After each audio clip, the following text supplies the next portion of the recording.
Fracturas de codo.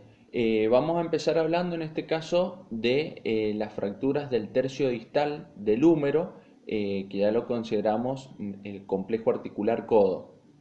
Eh, ¿Cuáles van a ser las causas? Generalmente caídas, ¿sí? Caídas con el codo en flexión o caídas con el codo en extensión, que es lo más común, caídas con la palma de la mano, ¿sí? Con el codo en extensión o golpes directos, un traumatismo directo sobre la zona, que hoy por hoy es muy común los accidentes de tránsito. ¿Cómo la vamos a clasificar? Estas fracturas del tercio distal del húmero. Por un lado tenemos las extracapsulares, que son supracondilias, es decir, por encima de los epicóndilos, ¿sí? Del epicóndilo y de la epitróclea.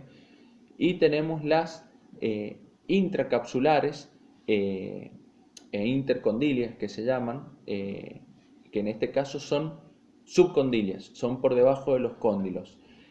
¿Y por qué le llamamos intracapsulares? Se considera a una fractura articular o capsular o intracapsular cuando el trazo fracturario llega al cartílago articular, ¿sí?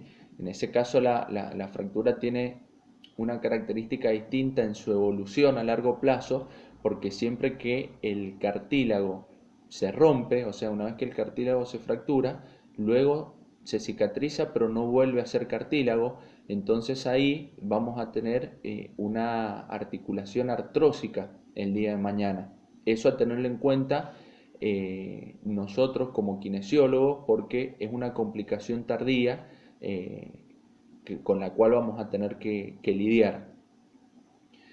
Bueno, estas fracturas subcondilias pueden ser en T, en Y, pueden ser con minuta cuando el impacto ha sido muy grande, o parcelarias, ¿sí? Cuando se fracturan pequeñas porciones. Dependiendo la severidad de la patología, digamos, dependiendo del trazo, la oblicuidad del trazo, el número de segmentos, etcétera, etcétera, etcétera, esto va a determinar que la fractura sea más inestable o menos inestable biomecánicamente. A partir de ahí, el médico decidirá operar o inmovilizar a través de un tratamiento conservador. ¿Qué vamos a hacer nosotros como kinesiólogos? Vamos a suponer que es una fractura que ha sido operada, inmovilizada, ¿sí? O por más que no haya sido operada la fractura, ¿qué criterios vamos a tener que tener en cuenta? Vamos a dividir la patología en distintos periodos. El periodo subagudo crónico, ¿sí? Que vendrían a ser estas 3 primeras semanas. Ustedes en la diapositiva tienen los primeros 21 días. Se dice que vamos a hacer ejercicios en cadena cinemática abierta. Si ustedes recuerdan, la cadena cinemática abierta, el extremo distal está móvil, ¿sí? Motivo por el cual no vamos a hacer ejercicios de apoyo. No le vamos a pedir a la persona que apoye la mano en una mesa, en una camilla, en una pared y vamos a movilizar el segmento proximal sobre el distal. No, lo contrario, lo que movilizamos es el segmento distal sobre el proximal. Esto para evitar, no hacemos ejercicio en cadena cinemática cerrada, ¿sí? Para evitar el mecanismo de palanca, ¿sí? Sobre la zona de la fractura que se está osificando. Por ese mismo motivo no hacemos. Primero, trabajo en cadena cinemática cerrada, lo hacemos en cadena cinemática abierta.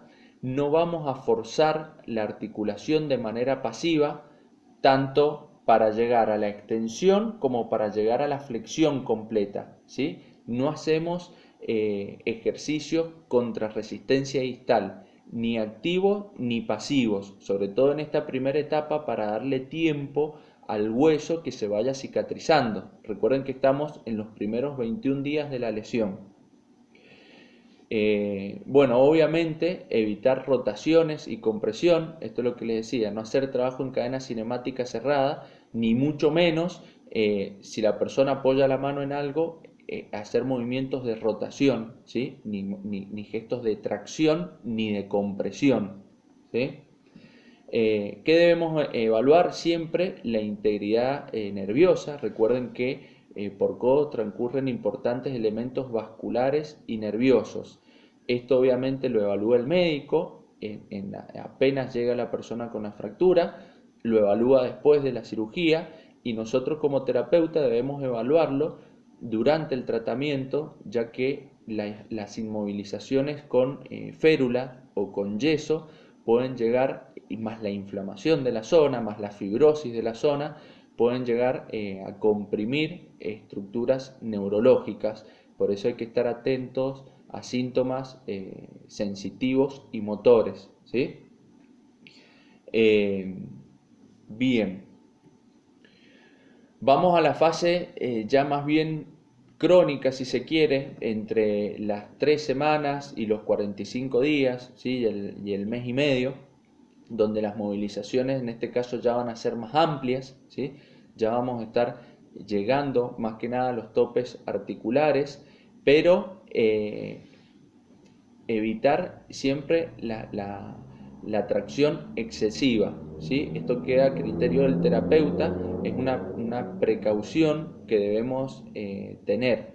Si bien ya podemos ir realizando, se supone que en torno al mes el hueso ya se ha osificado o está terminando su proceso de osificación, por así decirlo, entonces podemos realizar algún tipo de movilización pasiva forzada, mantenida, pero evitar llegar a los extremos del rango articular, ser criterioso con el dolor del paciente y siempre tener ese feedback, esa comunicación, esa retroalimentación con el paciente, porque eso es lo que a nosotros nos va a ir permitiendo ir avanzando en el tratamiento. Más allá de respetar el periodo biológico de la lesión, debemos tener esa comunicación constante, ese ida y vuelta entre el paciente y el terapeuta.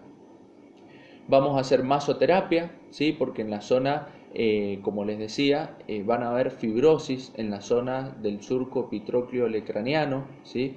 En la parte posterior del codo, alrededor del olecranon, por la inmovilización y el edema, que generalmente se va hacia la parte posterior del codo, tiende a fibrosarse, se pierden esos rebordes del olecranon, de los epicóndilos, entonces es importante vehiculizar el edema, intentar romper la fibrosis y masajear las partes blandas, cápsula, tendón y músculo, que en este caso el músculo que va a estar muy retraído es el codo, es el bíceps, perdón, ya que el codo está en flexión.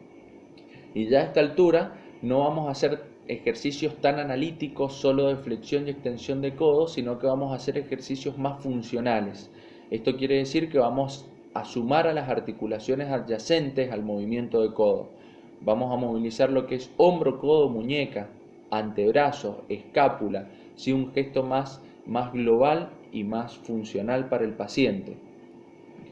Y ya luego de los 45 días, donde se supone que el hueso está osificado, no solo se supone, sino que el traumatólogo le va a pedir al paciente que se vaya haciendo radiografías para de esa manera confirmar o no la osificación del hueso. Entonces a esta altura sí ya podemos hacer ejercicios de apoyo, de tracción, suspensión, ¿sí? Que la persona se pueda colgar. Eso obviamente va a depender de la actividad laboral o deportiva que desempeñe el individuo. Yo siempre digo, si estoy rehabilitando a la tía Porota que tiene 75 años, en ese caso quizá no va a ser importante devolverle la función de suspensión, ¿sí? Pero si estoy rehabilitando a un deportista o a un adulto joven que es electricista o mecánico o que hace una actividad X donde necesita esos gestos, esos movimientos, voy a deber incluirlos en la parte de la rehabilitación, ¿sí? No es que le damos el alta y le decimos al paciente, bueno, probalo después dentro de un tiempo. No, eso debería estar secuenciado, evaluado y aprobado por el terapeuta, que la persona haga tracciones o suspensiones. Lo mismo con los tipos de contracción. Vamos a comenzar haciendo ejercicios, contracciones concéntricas para luego hacer excéntricas y luego hacer contracciones pliométricas. Repito, si estoy rehabilitando a un adulto mayor, una persona que es jubilada, ama de casa, no voy a estimular contracciones pliométricas. Pero si estoy rehabilitando a un jugador de handball, sí voy a necesitar hacer contracciones pliométricas. Me imagino que se entiende.